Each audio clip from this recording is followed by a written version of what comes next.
이제 어떤 일을 하시는 건지 구체적으로 좀 얘기를 해주시자면. 예, 이제 무도실무관은요.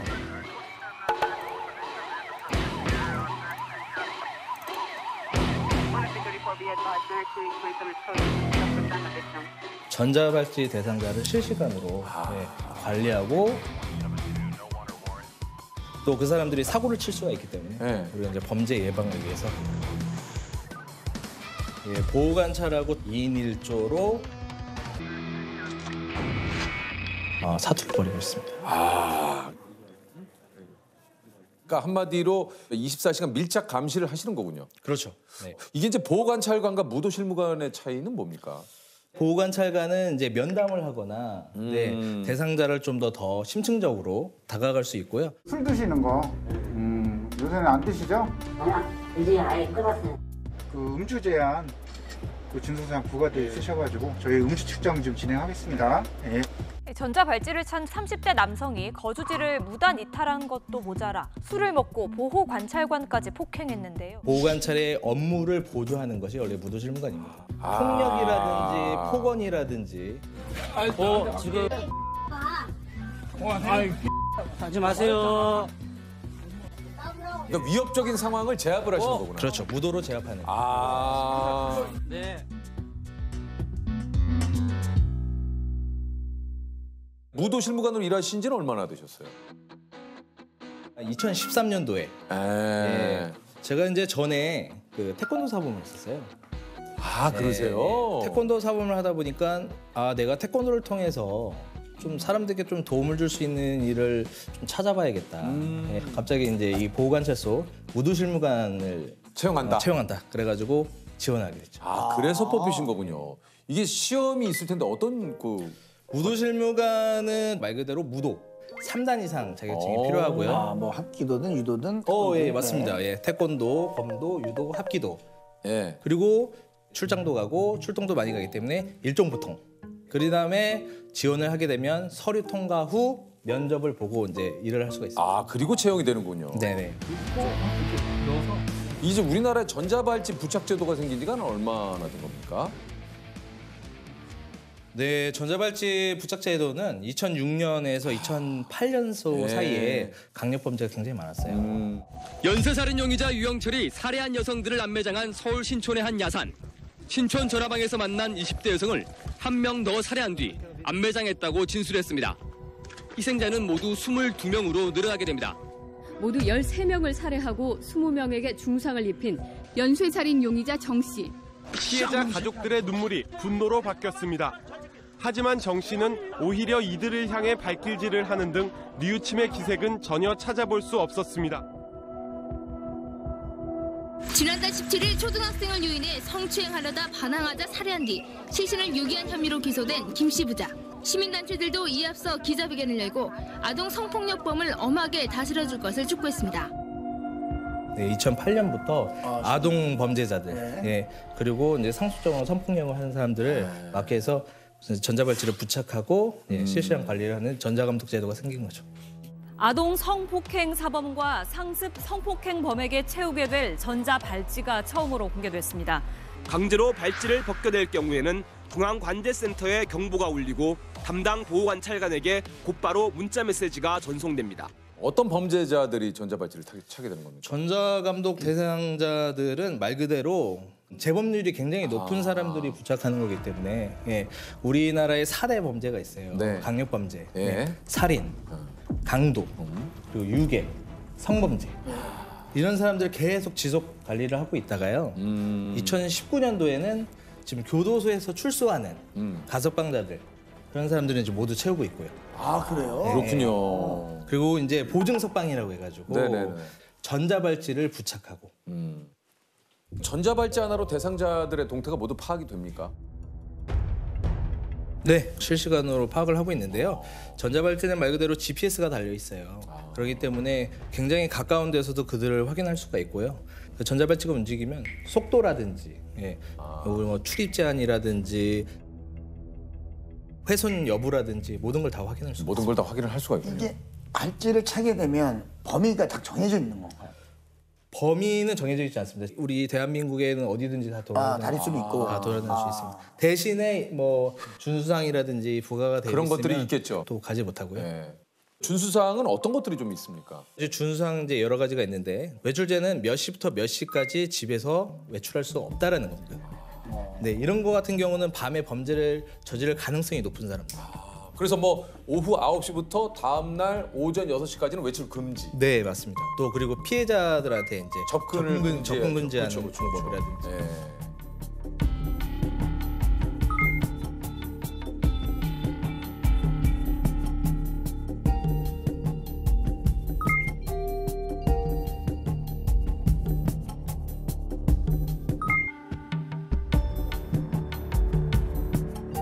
아하. 전파 방해를 한다면 안 된다든지. 그게 모든 게 다 준수사항입니다.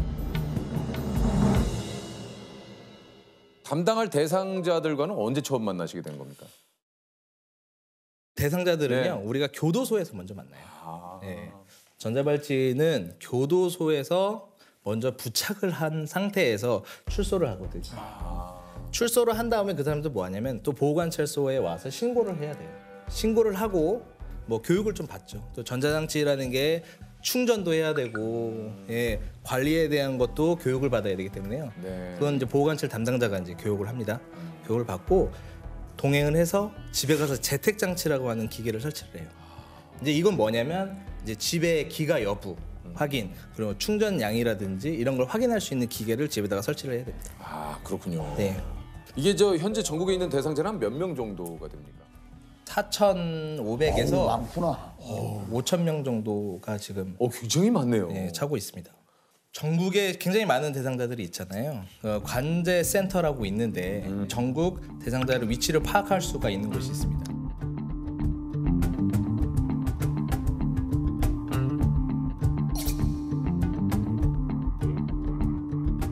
이제 서울 관제센터, 중앙관제센터가 있고 또 대전에 관제센터가 있습니다. 거기서 관리를 하고 또 저희도 마찬가지, 예, 그 사무실 컴퓨터로 확인이 또 가능하고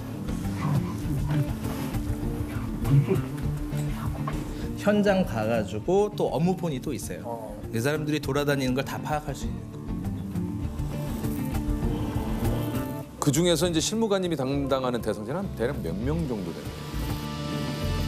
저는 이제 청주에서 왔거든요. 청주 지역 보면은 뭐 보은군, 진천군, 계산 이렇게 있는데 거기까지 다 같이 관리하니까 한 100명 이상 정도. 굉장히 담당하는 그 대상자가 많네요. 네, 저희 기관에서 담당.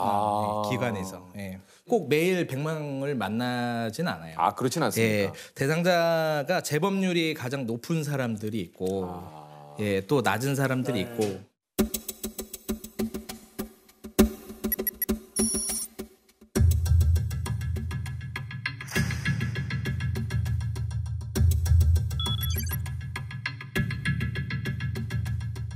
보호관찰관들이 선별적으로 그걸 좀 나눠놔요. 주요 감시 대상자들을 위주로 조금 네네. 거기서 고위험 대상자들은 사실은 하루에 5번, 10번도 만나기도 하죠. 아, 그래요? 잠복하기도 하고 가서 면담을 하기도 하고 그거를 몇 번씩 계속 하기도 해요.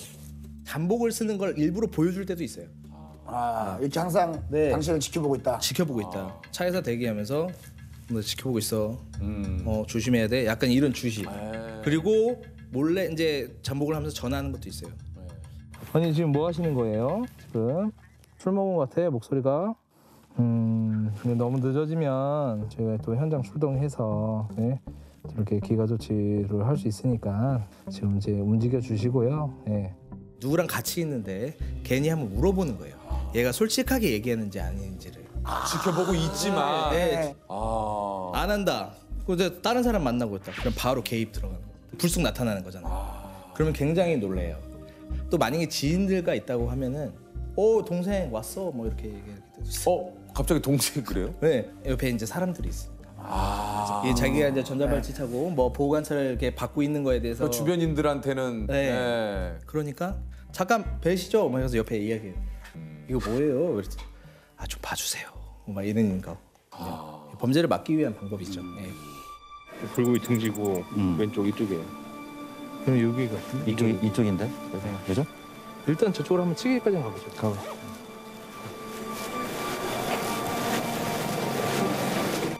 네, 어디 계세요? 집 앞에요? 노래방? 무슨 노래방이요? 아, 우리 잠깐 왔거든요. 얼굴 준비해야 될 것 같아서 저희가 지금 앞으로 갈 테니까요. 예, 잠깐만 얼굴 보시죠 뭐. 예. 아까 노래 소리 좀 나던가? 아, 노래 소리 안 나요.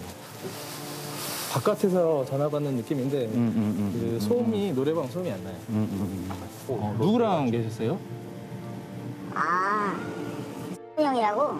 아, 네. 어떻게 하시나요? 어떻게 하셨어? 형이 같이 있었죠. 아, 교도소 훈련소에 같이. 네, 이게 취소해가지고 연락 와가지고 아, 약점 많이 드셨어? 안 먹었죠. 아시잖아요. 특정 한번 하시고. 뭐예요? 요즘 너무 자주 뵙는 것 같아서라. 그러니까 너무 자주 오시니까 자주 뵙는 거죠. 길게 한번 불러주세요.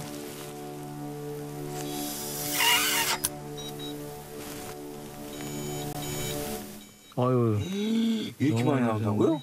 한 명 먹었는데? 한 병 맞아요? 네. 저기를 음주운전 하셨잖아요. 죄송합니다. 좀 가주면 안 돼요? 도망간다고 되는 부분이 아니에요. 그리고 지금 가셔야 할 곳이 여기가 아니잖아요. 차를 놓고 가려고 그랬어요. 그럼 아까 전에 병원에 저기 잠깐 계셨죠? 네. 거긴 왜 계셨어요? 차 세워놓고 거기 잠깐 앉아서 통화하고. 어디서 앉으세요? 벤치에서? 네.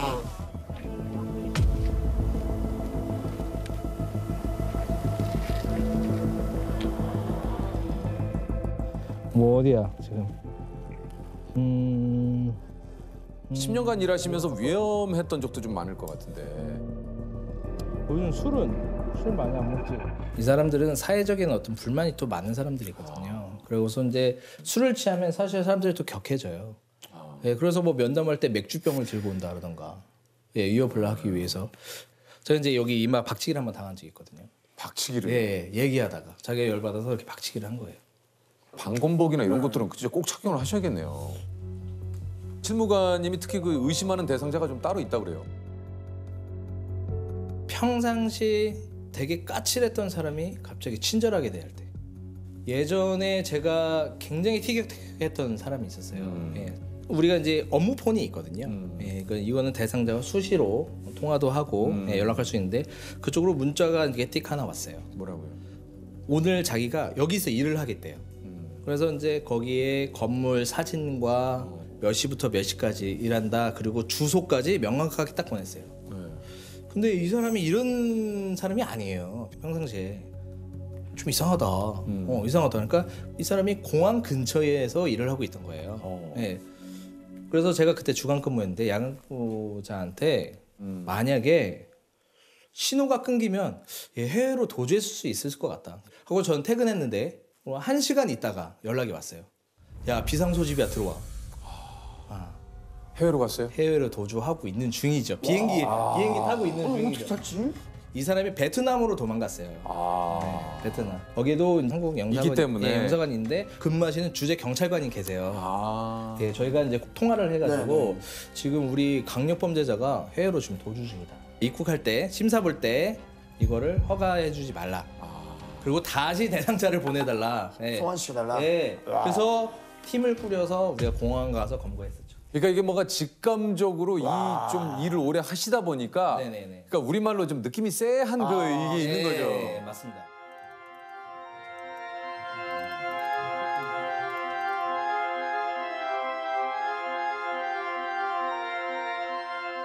전자발찌를 차고 있던 40대 남성이 알고 지내던 여성 2명을 성추행해 구속됐습니다. 전자발찌 착용자가 다시 성범죄를 저지른 경우는 지난 5년간 290건 넘게 발생했습니다. 전자발찌를 차고 범죄를 저지르는 이 진짜 나쁜 사람들이 있지 않습니까? 네네. 문제는 정작 이들을 관리해야 할 보호 관찰관 인력이 턱없이 부족하다는 점입니다. 3만 4천여 명에 달하는 보호 관찰 대상을 관리하는 인력은 310여 명, 1인당 112명을 계속 지켜봐야 하는데 OECD 평균의 4배에 달합니다. 현장 볼 때 다른 대상자 측에도 보면서 잠복도 하고 이러지만 인력이 조금 많아야 되는 부분도 사실은 좀 있습니다. 한편으로는 이게 이제 인력이 있어야 그 많은 또 대상자들을 정밀하게 조금 할 수 있을 텐데 그런 것이 조금 아쉽다라는 그런 얘기죠. 네, 아쉽지만 그래도 뭔가 그런 거를 핑계를 댈 수가 없는 거예요. 네, 그렇죠. 현장 가면 무조건 그냥 하는 거예요. 네, 이게 무고한 분들의 피해를 막아야 되기 때문에. 맞습니다. 그렇죠, 그렇죠. 이게 재범을 막기 위한 여러 가지 고민도 굉장히 좀 많을 것 같아요. 지금은 엄청난 강력 대응을 하고 있어요. 예, 지금 이제 현행범으로 체포할 수 있는 신속 수사팀도 생겼고, 예, 그건 사법경찰권을 가지신 분들이거든요.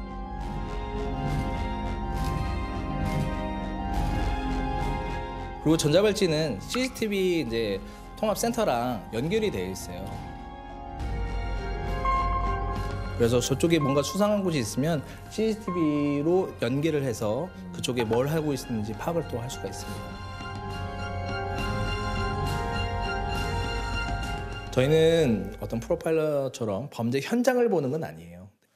근데 우리가 알지 못한 그 사람들의 생각들이 그것도 저희도 역으로 생각을 해봐요. 야, 저 사람이라면 어떻게 범죄를 또 저지를까? 여기는 또 왜 갔을까? 이 사람의 이동 경로 분석을 저희가 항상 해요. 예. 이 사람이 어디를 갔는지, 여긴 또 왜 갔는지, 예. 그거를 주력적으로 파악을 하고요. 저는 이제 또 인물관계도 같은 것도 만들어요. 누구랑 헤어졌는지, 또 새로운 인물 어디서 만났는지. 그래서 인물관계도를 만들면서 이 사람들의 경로라든지 또 범죄의 어떤 유인성이라든지 굉장히 파악하는 경우가 많습니다. 이게 이제 전자발찌를 훼손하고 이게 범죄를 저지르면은 여기 좀 가중처벌이 되겠죠. 이제 사실은 훼손과 훼손한 다음에 범죄를 저지르는 거는 별건이에요. 왜냐하면 훼손은 말고 전자장치 부착법이거든요. 예, 그래서 전자발찌를 훼손을 하게 되면 뭐 징역 7년 이하, 그리고 2천만 원 벌금 뭐 이렇게 받고요. 또 이걸 또 수사를 또 받습니다. 마지막으로 범죄자, 우리 그 대상자들에게 좀 한마디 한다면. 이제 범죄 피해자를 생각하면 굉장히 사실은 열이 많이 받거든요. 그렇죠. 네. 그런데 이 대상자들이 또 그런 범죄를 저질러서 누구의 피해를 남기고 또 교도소를 또 가고 그 삶이 굉장히 좀 그렇잖아요. 예. 그래서 똑바로 좀 제대로 좀 살았으면 좋겠습니다. 사실은 예전에 대상자 하나가 다시 재범을 해서 들어간 경우가 있었는데 그게 너무 싫었어요.